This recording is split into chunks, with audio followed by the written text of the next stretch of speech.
Welcome to Knackerbox Garage, a Scratchy Pants production. So I got my gasket box out, all the gaskets in, and sure enough, if you read the part number, I don't know if you can see that, but anyway, it says 650, 750, so it's the same one. Yeah, so I'm going to try and squeeze this out. I won't do it one-handed because we know I can't do things one-handed, but I will ease that in there. I think it will go in. Yeah, maybe get it a bit warmer because it's been out in the garage. So warm it up with the hairdryer, lube it up with some WD, and then get it in place. So I've just greased up the face of the gearbox. I've got my last gearbox cover, outer cover gasket. What am I up to here? I should stop trying to do stuff one-handed because it just didn't work that well. I'll put it on upside down anyway. Plum. Right, there we go, that's better. That should be better. Yeah, look at that. When it's the right way up, it fits so much easier. Grease on the face just to hold it in place. And now I'm going to put the cotter pin loosely on the kick shaft, which is here. I'll just pop that in there so I can wind the spring back and engage the engage everything, then just put it on and pinch it up.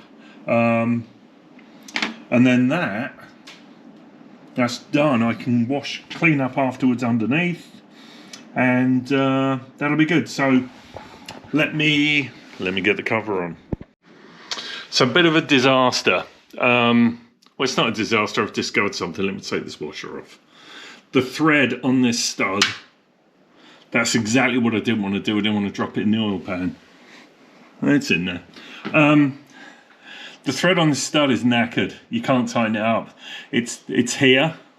The cover's got these thin nuts on instead of full width nuts, and the thread's been stripped. It looks a bit dodgy inside the nut there. I don't know if you can see it, but the thread has gone here. So I can tighten it up here, but when it gets down there, it's rough. I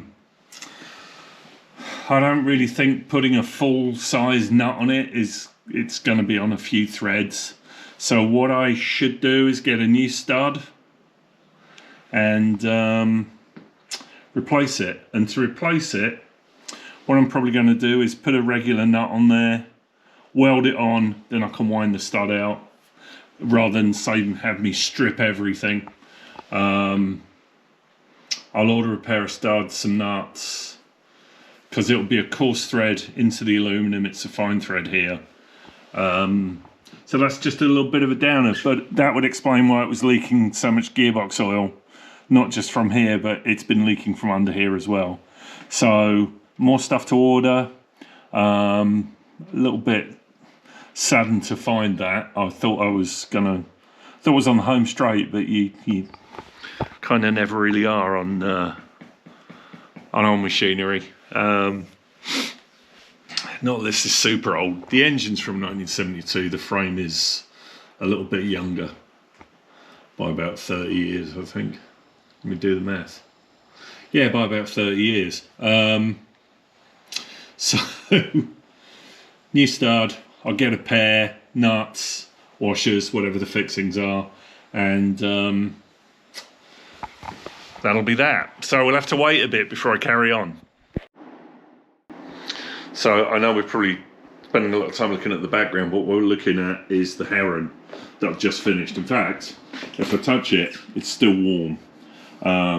This is for a gift for a friend of mine. Actually, the artist that started me off. So I wanted to say thank you for. So I made a heron. There we go. Yeah, I'm still waiting for Triumph bits. So we're back at this. Well, you'll notice I've got two nuts on. I have two nuts on that are full width, and I thought, before I rip this apart, why don't I just try and put two nuts on, see if I can get it up to the torque, or full width nuts on, see if I can get it up to the right torque, and I can. So these are torqued up to whatever poundage it is. They're good and tight. I am still going to order new studs. I know that I should put studs on the T140, so I'm going to order 4. I have an order ready to go. I have slightly more important things to pay for this month, so I'm going to do that. And but I think I'm still waiting for the Kickstart, the cotter pins to come. So I'm going to fill it with oil. I've got to make the clutch cable, or put the new inner together, because this one's got that fray in it, which you can see here. 1 or 2 strands coming off, so that's not the best. A younger, cheaper me would have just unwound that and left it as good, which obviously it isn't. So I need to get some nipples. I may be able to sweat that one off. I think that's what I'm going to try. See if I can sweat that one off, then I'll just put a new inner together, because I know I can get the other end off. So that's it. I just put those on. I went down to, I was down at the hardware store and I'll just get some nuts just to see. And sure enough, they work great. So I haven't really solved the issue. I've averted having to do anything about it, but at some point I will need to remove this stud, and I'll probably do them both together, pull them out, and I'll replace them. But right now, next thing to do is put gearbox oil in. So rather than guess, I'm going to look at the manual and see what volume I've got to put in there and put that amount in. So you'll catch me gearbox filling. So I don't know whether you can see down the hole, but there's gearbox oil. It's roughly the right level. If you look, I'm over the, where is it? There's a shaft. I don't know if you can see that. There is a shaft there. I don't know if you can see that through the hole. But there is a gearbox shaft. As long as that's submerged, covered, the level's good. It saves me undoing the little drain plug and using the level. So that's gearbox in. I will see if I've got an O-ring to go around this. It has an O-ring on it. Looks a bit rough. I've probably got some somewhere. Just see it on the edge there. I'll see if I've got some new ones of those, pop that on, and then we'll move on to the clutch cable. So that's the gearbox oil leak issue resolved, hopefully. Famous last words. So one thing I do on these is, typically what happens with the cotter pin, it will go in and it won't go. I.e. that the inside edge gets damaged. So what I do is take a drill of the right size, so slightly under, run it through, and then no hang-ups. And that means I'm not going to be fighting, the cotter pin's not going to be fighting the Kickstarter. It should go on the shaft a lot better, and I'm going to get good engagement when this goes in against the face of the Kickstart shaft. So when that goes in there, that'll be good. Now you don't want to go too big, otherwise it'll pull through. But you just, just ease it open. So in my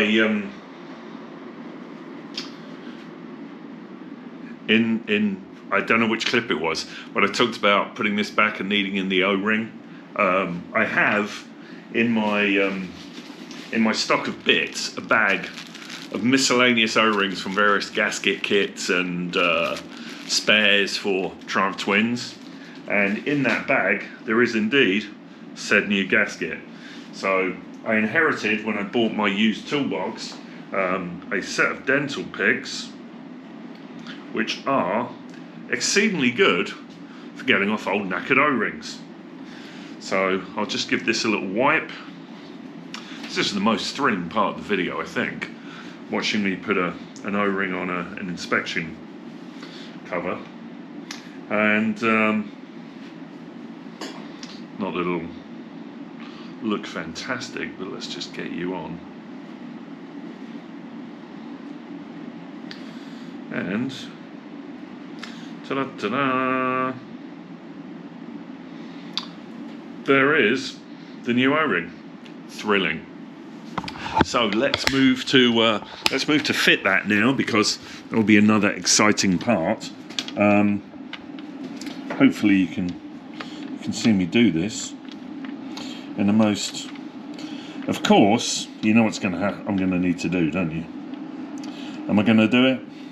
Should move the clutch cable out of the way. That would be helpful. Yeah, there we go. A long time ago, I bought one of these, which is an adapter that screws in, and it's fouling on the Kickstart, but we'll try. Yeah, bugger that. What I'm going to do is use two hands, and let's see if this will work, because, you know, I'm all about the thrill of this thing. That's probably looking at the ground. Let's move you up a bit. Oh, this is so real life. Okay, let's go. The Ricky has really good compression, because my shoulder just clicked. And because it's sealed with an O-ring, pretty much do it up like that. There you go, so that's on. So the next thing now is the clutch cable. So we'll pull that off. I'll look in my bag of nipples. And who doesn't love a bag of nipples? I'll look in my bag of nipples and make sure I've got one for either end. I'll try and pull this off. What I want to do also is keep the cable length, so I can then cut a new inner and use the existing outer. But all the ferrily bits are good, so why not do that? Anyway, let's pull that off, and then we'll be on the bench to do the cable. Alrighty, so we're going to put the footrest back on. It's going to quick wipe, inside and out. Don't want any crap in there. And pretty sure that that's all good.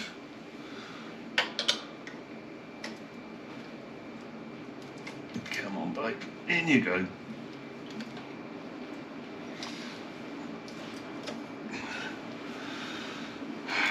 So, I think these are 1/2 inch AF heads, but I'll put the easy one on. That's probably the dumb thing to do, isn't it? Put the hard one on first.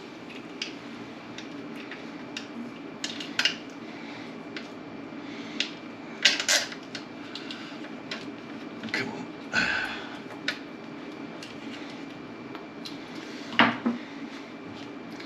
Forgive the hammer. There we go. Get you. I have been smart enough to move the oil pan out the back, or out the way, because, you know, if it was under there, I'd be working cack-handedly over it. Would absolutely drop both the nut and the washer, or washers in it, just get everything covered in crap. So I could then put oil everywhere again, which would be good. Got to remember to put the gear shifter on. Let's not forget that.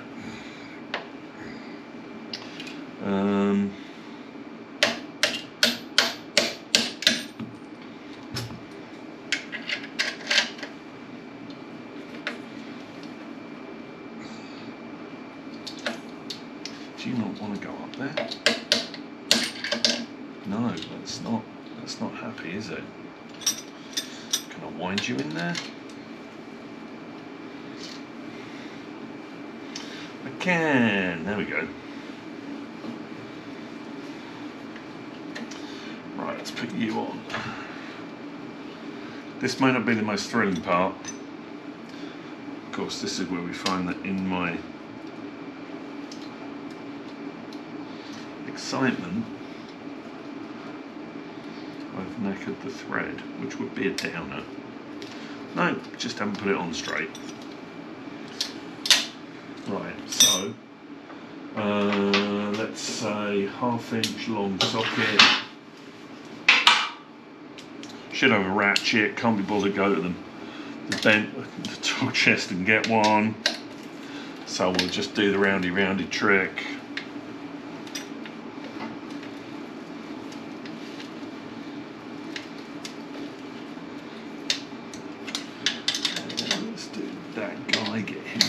bit.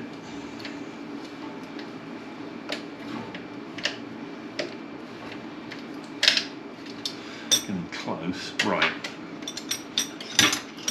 So properly the wrenches.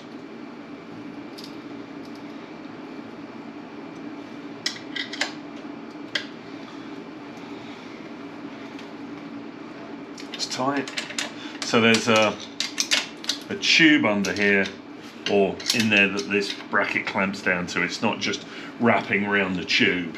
There's a proper physical register. There we go, that's that. So then, gear shifter on. About there.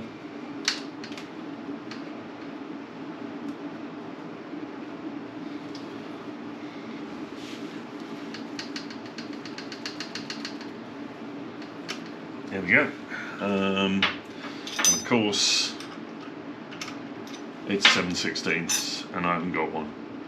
But I'll pinch that up. No need to, well, you're in it, I might as well. Oh, here's one. There we go, perfect. Had one kicking around on the work surface because I haven't done a very good job of tidying up.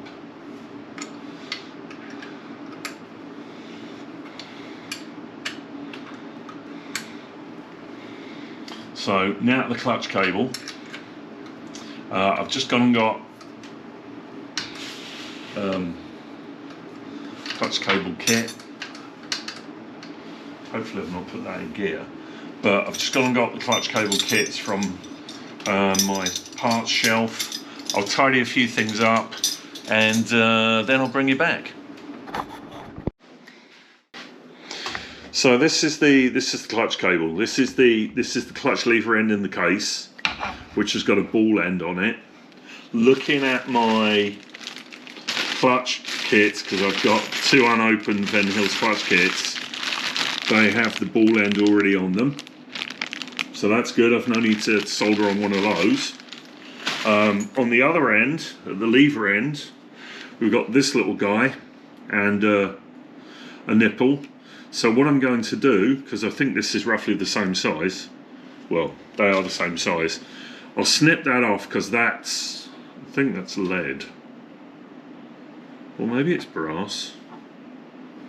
Yeah, it could be right. I'll try and clean it up, but you can just see the cable there. So maybe it's sweated on, so maybe I can unsweat it. I'll try that with a soldering iron. I'll try and unsweat it, and then I can just put the new one in and reuse that nipple. What I should do is open up the end. Oh yeah, it looks like it's got a yeah, I think I can do that. So it's probably got a funnel at the end where you bird cage the the cable, like make a ball, bend the ends out and fill it with lead. So it's not held on by the sweat, it's held on by the plug as well at the end with the cable, if that makes sense. So I'll try and save this. So this will be a case of putting this in the vise like this, because it's the old cable, and sweating off the end using the blow lamp potentially and some pliers or my soldering iron. Now when you come to solder it on, you shouldn't use the blow lamp because it affects the heat treatment done on the cable. So we won't be doing that to put the new one on. We'll sweat it on using the soldering iron. And I have a big copper soldering iron somewhere that I can also heat up with this and use, which is probably the way to do it. But let me get that off, and then let me get set up to get that off, and then we'll start again. So I just got this glowing red, and it wouldn't come off, and nothing would melt. So I'm guessing that is crimped on. And looking from the top, it looks slightly oval. So what we're going to do is probably snip that off. I'll open this kit and have a look and see what I've got in the way of nipples. That's got the clevis in it. I really want to try and use that nipple if I can, because it fits the Magura levers really well. I know that the kit has something very similar to that in it. I'm not touching it, of course, because it was red hot. I just got to look through. In fact, there it is. Well, you can't It was there. It's just there. So I'll open one of those clutch kits and make a clutch cable after letting this cool down and snipping it off. All right, so not the most thrilling thing, but I'm using these. These are an old pair of Shimano branded bicycle cable cutters, and they do a really nice job. Let's just go down a bit, of cutting a cable really well without fraying the ends. So that's that off. What I've now got to do is open this up and pull this out, but I've not done that, and I've turned the camera on before I really should have done. So let me turn you off, then I'll get the cable out and we'll measure it up and do all that good stuff. Welcome to the production suite. This is me editing Knackerbox Garage 15. Can you believe it? 15. It's probably the one before this one. All right, so we're at the cable. Here's the old cable. I measured out where it came from, remembering to add that much length to it, and then marked it with a marker pen, which you can just see there. Should be a little Sharpie mark. If I can get to it, you should be able to see it. So my plan now is to snip that off about an inch above it. So why don't I do that, and we'll get rid of that piece of cable. Hopefully you can still see. Yeah, you can still see. We'll just nip it off about here, higher than we need to. And then what I want is the little brass do-free piece that I want to solder in there, which is, open the bag, which is that guy. And the way this works, or the way this should work, is, let me just pull this out, is I put that on there to there, and then I don't know when you can see it, but the nipple goes over it, so it will be like that, roughly. So what I need to do now is I want to clean that cable up. Well, I should probably snip it a little bit more now, because what I need to do is, let's pull in, snip it about there, and then bend the wires out and form this bird cage. Then he'll actually send you a little thing that you put over the clamp and then whack with a punch, and it makes this ball that this then comes up to and solders against. I haven't bought one of those. You'd think I would have done that by now, but I haven't. So I'm just going to get myself situated, do some bending, pull this back, and then I'll be in a position to solder it all together. Had to resort to using the glasses so I could see, but there is the splayed out end. So what I'm now going to do is warm up my soldering iron and get this hot and drop solder into it after I've used a bit of flux on it. And I'm going to take my glasses off, because every time I look a little bit further away I go, whoa! So I've just soldered this. I should probably unplug the soldering iron, but dolloped it with flux, held the soldering iron against it, popped the solder in. It may still be hot enough to melt. No, it isn't. And now it's just cooling, and then what I'm going to do is rub it, once it's cool, I'll rub it up against the grinder, grind down the spare wires, and then probably dob a little bit of solder into the top just to make it flush, and then cables are good. So that's that.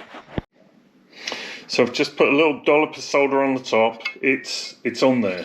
I mean, that is not coming out. I'll clean it out with a file just to make it smooth, so it doesn't sit proud of the nipple, and then we'll finish it. So I realise I left out all the soldering bits, but you know, there's probably not much to see. Yeah, you'll see me do like that. So not much to it. Important to degrease the cable. A little bit of carb cleaner. Nice amount of flux on it as well to make it clean and allow the solder to adhere. It's important also to not use this thing. So don't do that if you're doing it yourself. You tend to make the cables brittle. So as I said, I'll just clean that up with a file, remove any excess solder from the outside, and then we can put it all back together. So, going to check the oil on the Rickman. I've taken all the oil in frame inspection plug off. What we're going to do is, with the aid of a suitably calibrated cable tie, we're going to stick the cable tie down the hole as far as it goes. And what we're doing now is we're following the line of that tube, and it comes down and it's hitting here. And when you can see that there's a tube there. That's the optimum oil level. What I want to is when I pull it out, I want to see oil on the end, which I do, which means it's filled. You can look at me. It's filled perfectly. That's the perfect level. Now I've probably got some oil dribbled down into the crankcase, so when I start it, it may fill up. But I would say that now we have oil in there. If there was no oil on that, I'd need to put some in. I mean, ideally, it should be somewhere between the end and about here. So it's just in that tube. I could put a little bit in, but it does get hot and it does expand. And I don't really want to cover this thing in oil. So I'm going to say that that's good. What we'll do is we'll run it up, get it a bit hot, and then check it again. Right. Let's see. It's all ready to go.